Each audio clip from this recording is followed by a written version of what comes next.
You ask Tiger to solve. This deals with linear equations with one unknown. The final result is x equals -2. Let's solve it step by step. Simplify the expression. Expand the parentheses. Simplify the arithmetic. Group like terms. Multiply the coefficients.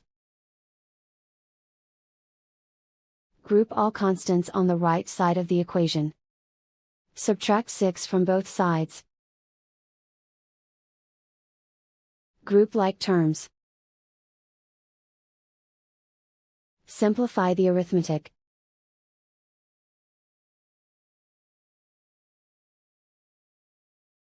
Isolate the x.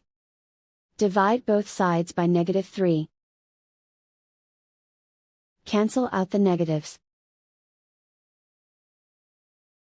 Simplify the fraction.